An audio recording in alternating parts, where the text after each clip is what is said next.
நான்காவது செய்தியாக தூத்துக்குடியில் இருக்கிற சங்கமேஸ்வரர் கோவில் மிகவும் பிரசித்தி பெற்றது. அந்த கோயிலுக்கு ஒரு 6.5 நிறைய நிலம் இருக்கு. அதில் குறிப்பாக 6.5 ஏக்கர் நிலம் கோமஸ்புரம் அப்படிங்கக்கூடிய ஒரு ஊர்ல இருக்கு. அதனை கீதா ஜீவன் அமைச்சர் கீதா ஜீவனின் உதவியாளருடைய வீட்டில் பணி செய்யக்கூடிய ஒருத்தவருக்கு குறைந்த விலையில் குத்தகைக்கு எடுப்பதற்கு அமைச்சர் கீதா ஜீவன் உதவி புரிந்தார்னு ஒரு குற்றச்சாட்டு எழுந்திருக்கு. இந்த செய்தி எப்படி பார்க்குறீங்க? அது கீதா ஜீவனுக்கு உதவியாளராக இருக்கக்கூடியவருக்கு உதவியாளராக இருக்கிறவர். அந்த ஊர் பேர் என்ன ஊரணி தெரியுமா? அந்த ஊர் பேர் மாப்பிள்ளை ஊரணின்னு பேர். அதில் அந்த வருவாய் கிராமத்தில் 76 ஏக்கர் நிலம் உள்ளது. கோமஸ்புரம் பகுதியில் இருக்கும் 6.5 ஏக்கர் நிலத்தை தன் உதவியாளர் மணி, அந்த மணிக்கு இன்ஃப்ளூயன்ஸ் பண்ணி வாங்கி கொடுக்குறாங்க. அந்த மணி அவருக்கு வேற ஒருத்தருக்கு கொடுத்து அவர்கிட்டேருந்து அவர் இப்போ அவரோட திராவிட முன்னேற்ற கழகத்தில் ஏற்கனவே அந்த அனிதா ராதாகிருஷ்ணனுக்கு குரூப்பில் இருந்த அந்த அவர் பேர் சொல்கிறேன், இளைஞர் அணியில் பொறுப்பில் இருக்கார் அம்பாசங்கர்னு ஒருத்தர். அந்த அம்பாசங்கர் இளைஞர் அணியில் ஏதோ பொறுப்பில் இருக்கார். அந்த அம்பாசங்கர் அந்த இடத்துல ஆட்டு மந்தை, அதாவது அந்த ஆட்டு சந்தை, நீங்கள் பார்த்துருப்பீங்க, மாட்டு சந்தை நம்ம ஊரில் பார்த்துருப்பீங்க இல்லைங்களா? அந்த மாதிரி ஆட்டு சந்தை, அந்த ஆட்டு சந்தைக்கு திறப்பு விழாக்காக தான் இவங்களை கீதா ஜீவனை கூப்பிடுறாரு. கீதா ஜீவனும் போய் அதை ஆரம்பித்து கொடுக்குறாங்க. இதுக்கு நடுப்புற என்னன்னா, இந்த அம்பாசங்கர் ஏற்கனவே அனிதா ராதாகிருஷ்ணன் குரூப்ல இருக்காரு. அனிதா ராதாகிருஷ்ணனுக்கும் இந்த அம்பாசங்கருக்கும் பிரச்சனை வருது. அவர் அரசியல் ரீதியாக தன்னை தக்க வச்சுக்கணுங்கிறதுக்காக கீதா ஜீவன் பக்கம் ஒதுங்குறாரு. கீதா ஜீவன் இதை ஒரு தூண்டில் போட்டு அவரை இந்த கோவில் நிலத்தை, சங்கர ராமேஸ்வரர் கோவிலுக்கு கிட்டத்தட்ட அங்கே 400-500 ஏக்கருக்கு மேலே நிலம் இருக்கு. இதில் இந்த மாப்பிள்ளை ஊரணியில் இருக்கிறது 76 ஏக்கர். அதில் அந்த கோமத் நகரில் இருக்கக்கூடிய 6.5 ஏக்கர் நிலம் தான் இப்போ சர்ச்சைக்கு உள்ளாக்குறாங்க. அந்த 76 ஏக்கர் நிலமும் யார்கிட்ட இருக்கு அப்படிங்கிற விவரம் அது வேற தனி. இந்த 6.5 ஏக்கர்ல ஆட்டு சந்தை ஒரு பக்கம், ஆட்டு சந்தை இல்லாமல் வேற ஒரு ஆளுக்கு கொடுத்து அவன் ஒரு 120 கடை கட்டுறதுக்கு பிளான் போடுறான்.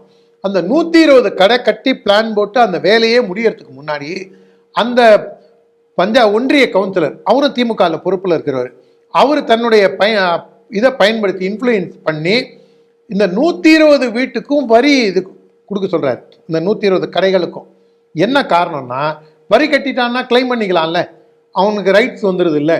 இந்த மாதிரி நுட்பமாக, இப்போ நான் கொஞ்ச நேரம் முன்னாடி சொன்னேன் பாருங்க, விஞ்ஞான ரீதியில் ஊழல் அது மேலேருந்து கீழ் வரைக்கும் எப்படி பெர்குலேட் ஆகிருக்கு பாருங்க. அவங்க லெவலுக்கு பண்ணார் அவர் கலைஞர்.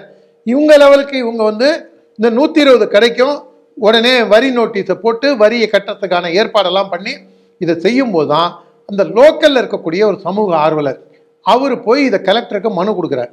மனு கொடுக்கும்போது அவர் அடிப்படையாக என்ன பிரேயரை வைக்கிறார்னா, முதல்ல இவங்களுக்கு யார் இந்த ரைட்ஸை கொடுத்தது, கோவில் நிலத்தை நீங்கள் எப்படி லீஸுக்கு அவங்களுக்கு கொடுக்கலாம், எந்த பேசிஸில் அலாட் பண்ணீங்க, இதுக்கு பத்திரிகையில் விளம்பரம் வந்திருக்கா, இந்த மாதிரி அடுக்கடுக்கான பல்வேறு கேள்விகளை முன் வச்சு அவர் கலெக்டருக்கு கொண்டு போய் கொடுத்த உடனே இதில் பிரச்சனை என்னன்னா, அங்கே இதை டிசைட் பண்ண வேண்டியதுக்கு அறங்காவலர்கள் கிடையாது.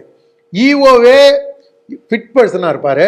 இன்னொரு கோவிலில் இருக்கிற ஃபிட் பர்சன் அங்கே இருக்கிற ஈஓ இங்கே ஃபிட் பர்சன், இங்கே ஃபிட் பர்சன் அங்கே ஈஓன்னு இவங்களுக்குள்ளேயே ஒரு இன்டர்னல் அரேஞ்ச்மெண்ட்டு அதுதானே கோவில் கொள்ளைத்துறை கை கொண்டு வருது.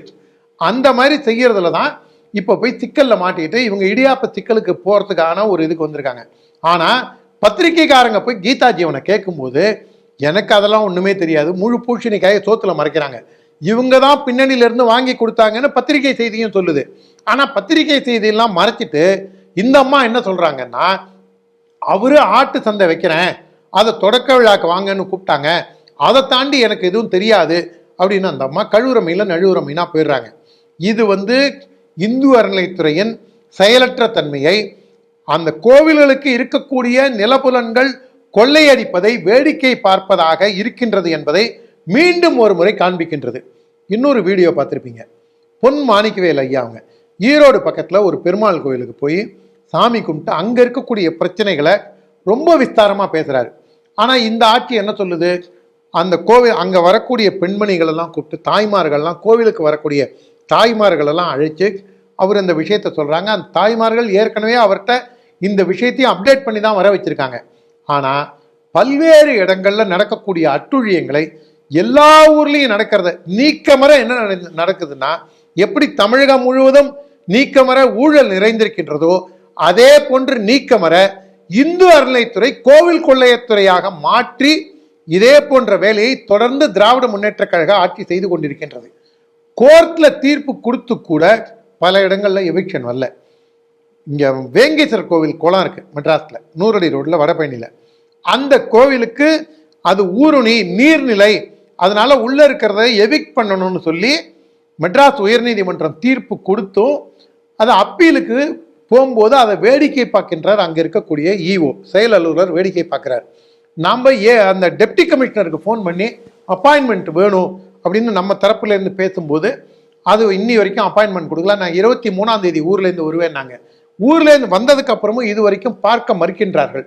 அந்த கேஸ்லயும் இவங்க இந்து அறநிலைத்துறை ஒரே ஒரு இதுக்கு இது பண்ணாங்கன்னா போறோம், அஃபிடவிட்ட பொண்ணே ஒன்று போட்டாங்கன்னா போறோம். அது ஏற்கனவே கோவில் குளம்தாங்க.